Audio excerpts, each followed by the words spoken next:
नमस्कार साथियों, स्वागत है हमारे इस YouTube चैनल में। आज हम पढ़ेंगे इलेक्ट्रॉन की खोज अर्थात डिस्कवरी ऑफ इलेक्ट्रॉन। हमें मालूम है कि पदार्थ की जो मौलिक इकाई है वो परमाणु है और पुनः परमाणु विभाजित होने के बाद इलेक्ट्रॉन, प्रोटॉन और न्यूट्रॉन से मिलकर बने होते हैं, ये ज्ञात है। उसमें हम इलेक्ट्रॉन, प्रोटॉन, न्यूट्रॉन की खोज कैसे हुई, उसमें प्रथम कड़ी इलेक्ट्रॉन की खोज से संबंधित है, इसे हम देखेंगे।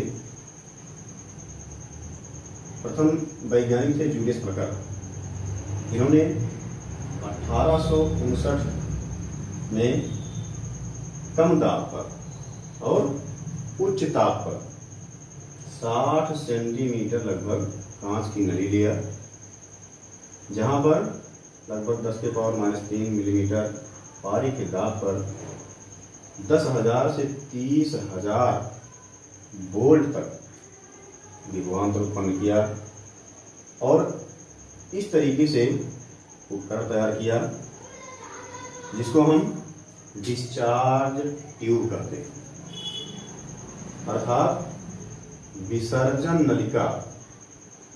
अब ये विसर्जन नलिका, चूंकि इसमें विद्युत धारा प्रवाहित की जा रही है, तो विद्युत धारा प्रवाहित करने के कारण इसका नाम विद्युत विसर्जन नलिका भी लिख सकते हैं या इलेक्ट्रिक डिस्चार्ज ट्यूब।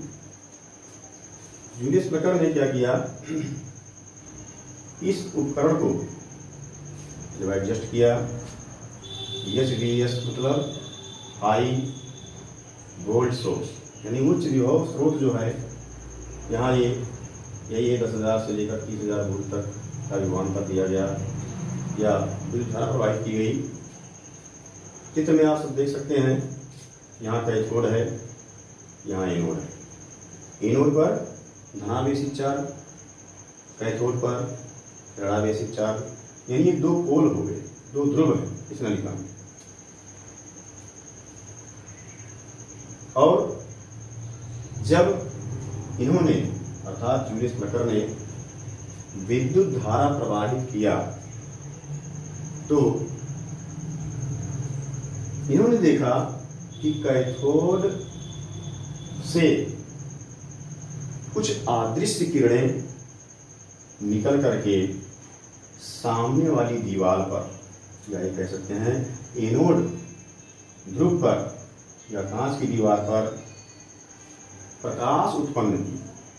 अभी आश्चर्य में पड़ गए, ये कहां से आ रहा है जिसका कोई पथ ही नहीं है। और इसी का नाम बाद में J.J. थॉमसन ने लगभग 1897 में कैथोड किरण रख दिया। कैथोड किरण क्यों रखा? क्योंकि ये किरणें कैथोड ध्रुव से निकल रही। अच्छा, ये जो डिस्चार्ज ट्यूब है या विसर्जन नलिका है, इसमें इलेक्ट्रॉन आया कहाँ से, यही सवाल उठता है। हम कह सकते हैं कि जब विसर्जन नलिका में कम दाब और उच्च ताप पर हाई वोल्टेज की विद्युत धारा जब प्रवाहित की जाती है, तो इसमें जो गैस है वो आयनित हो जाते हैं और वो आयन इलेक्ट्रॉन के रूप में यहाँ जाकर के प्रकाश उत्पन्न करते हैं। इस तरीके से इसकी खोज हुई, परंतु उसका जो नामकरण है, जो श्रेय जाता है J.J. थॉमसन को जाता है, क्योंकि इन्होंने बाद में इसका नाम कैथोड किरण रखा या ऋणात्मक किरण रखा। ये तो इस प्रयोग से संबंधित सिद्धांत हो गए। अब अगर कैथोड किरण की खोज हो गई तो उसकी विशेषताएं क्या हैं या उसके गुण क्या हैं, इसको हम देखते हैं। कैथोड किरणें सीधी रेखाओं में चलती है। नाम छोटा है, विशेषता या गुण छोटे हैं, लेकिन इसके लिए प्रयोग किए गए। कैसे साबित किया गया? ये किरणें सीधी रेखाओं में चलती हैं। इस फिगर के माध्यम से हम समझ सकते हैं कि कैथोड किरणें सीधी रेखाओं में चलती हैं। इसी विसर्जन नलिका में ये इस तरीके से उपकरण बनाया गया जिसमें कैथोड और एनोड यहाँ से थोड़ा सा परिवर्तन करके इस तरीके से लगा दिया गया और एक चक्र लगा दिया गया, मतलब एक अपारदर्शी वस्तु लगा दिया गया। अपारदर्शी वस्तु यानी जब कैथोड किरणों के सामने पड़े तो ये इसका प्रतिबिंब बनाए, साइड हो यानी परछाई बनाया, छाया बना इसका। इससे स्पष्ट हो गया कि कैथोड किरणें सीधी रेखाओं में चलती हैं। अगर हम टॉर्च की रोशनी किसी भी अपारदर्शी वस्तु पर जलाते हैं तो उसका प्रतिबिंब उसके जस्ट सामने बनता है। इसी से साबित हो गया कि कैथोड किरणें सीधी रेखाओं में चलती हैं। दूसरा जो इनका गुण है, ये किरणें सूक्ष्म कणों से मिलकर बनी हैं, अर्थात इनमें गतिज ऊर्जा होता है। अगर ये सूक्ष्म कणों से मिलकर बनी है तभी ये साबित हो पाएगा कि गतिज ऊर्जा इनमें विद्यमान है। इसके लिए भी एक प्रयोग किया गया। जो सिस्टम यहाँ बनाया गया था विसर्जन नलिका का या विद्युत विसर्जन नलिका, जिसमें इलेक्ट्रॉन की खोज की गई, उसी को थोड़ा सा कन्वर्ट कर दिया गया। इसमें यह प्रयोग किया गया कि अगर इन किरणों के सीध में हल्के पहिए को रखा जाए तो ये किरणें इनको घुमा देती। अब घुमाने का जो अर्थ निकलता है, जब उसमें गतिज ऊर्जा होगी या वो सूक्ष्म कणों से मिलकर बने हैं होंगी तभी उनको घुमा सकती हैं। जैसे हम किसी को फूंक मारते हैं तो फूंक मारने पर वो चीज़ें गतिमान हो जाती हैं। अक्सर बच्चे पत्तियों का, कागजों का पिन बना करके घुमाते हैं। सेम इसी प्रकार यहाँ भी किया गया। इस विसर्जन नलिका में तीन व्हील लगा दिया गया, हल्का चक्र लगा दिया गया और जब वही प्रोसेस किया गया अर्थात उच्च विभवांतर वाली ऊर्जा प्रवाहित की गई तो ये किरणें इनको घुमा दी। से इंगित किया गया है कि ये किरणें इस चक्र को घुमा दी। इससे साबित हो गया कि सूक्ष्म कणों से मिलकर बनी है या इनमें गतिज ऊर्जा होती है। तीसरा गुण है, ये किरणें विद्युत चुंबकीय क्षेत्र में विक्षेपित हो जाती है। विक्षेपित मतलब अपना मार्ग बदल देती है, यानी विद्युत क्षेत्र में भी और चुंबकीय क्षेत्र में भी अपने मार्ग को कन्वर्ट कर देती हैं। इसके लिए भी ये प्रयोग किया गया। क्या किया गया इसमें? ये कैथोड और एनोड पोल तो बने ही थे, ध्रुव ऑलरेडी बने थे, यहां भी इसको एडजस्ट कर दिया गया, एनोड और कैथोड।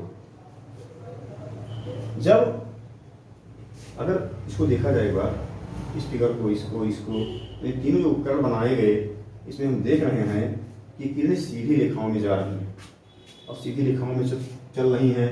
हम पहला गुण इसका पढ़े, लेकिन जो तीसरा गुण है, किरणें विद्युत चुंबकीय क्षेत्र में विक्षेपित हो जाती हैं।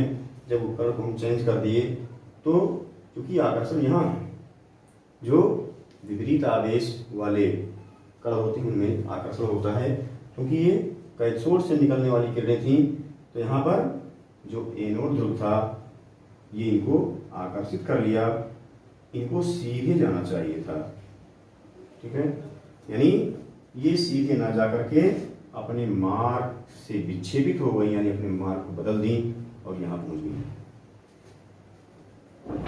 ये तो मुख्य गुण थे, बाकी ये सब इनके समझने के और गुण हैं, फिर भी ये इम्पॉर्टेंट है। यानी इन पर इकाई, इसमें ऋणावेशित हो गए, हाँ इकाई, ये इकाई ऋणावेशित कण होते हैं।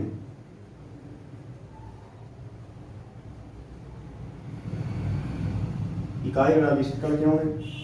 क्योंकि जब देखा गया कि परमाणु जो है वो विभाज्य है, तो इलेक्ट्रॉन, प्रोटॉन, न्यूट्रॉन प्राप्त हुए, तो इलेक्ट्रॉन पर इकाई गड़ा आवेश इसलिए कहा गया क्योंकि इससे कोई सूक्ष्म कण नहीं है, इसलिए हम कहे कि ये इकाई गड़ा आवेशित कण होते हैं। इसे हम E या -E0 से प्रदर्शित करते हैं। इसको कैपिटल E से भी प्रदर्शित करते हैं कहीं। आवेश इन पर इकाई गड़ा आवेश और देखा जाए तो -1.603 × 10⁻⁻19 कूलाम होता है। जब हम प्रोटॉन की खोज पढ़ेंगे तो यहाँ पर आवेश उतना ही होगा, अंतर केवल धनावेश हो जाएगा, यानी ये इकाई गड़ा आवेश है। द्रव्यमान का AMU में एटॉमिक मास यूनिट यानी परमाणु द्रव्यमान इकाई जो है उसके आधार पर जो इनका द्रव्यमान है 0.00055 AMU, और ग्राम में इनका द्रव्यमान जो है 9.1095 × 10⁻28 ग्राम। इस तरीके से इसी जो ये कैथोड किरणें खोज की गई, बाद में एक वैज्ञानिक थे स्टोनी, इन्होंने इसका नाम इलेक्ट्रॉन रखा। Julius Plucker, J.J. थॉमसन के अलावा इसमें विलियम क्रुक्स, हिटॉर, पेरिन, कई लोगों ने अपना अपना योगदान दिया, लेकिन सबसे ज़्यादा श्रेय J.J. थॉमसन को जाता है और ये माना जाता है कि इलेक्ट्रॉन की खोज J.J. थॉमसन ने की। आशा है कि आप लोगों को इलेक्ट्रॉन की जानकारी समझ में आई होगी,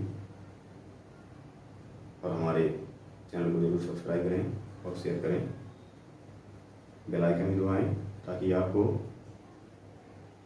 अगले जो क्लास हैं उनका नोटिफिकेशन मिलता रहे। धन्यवाद।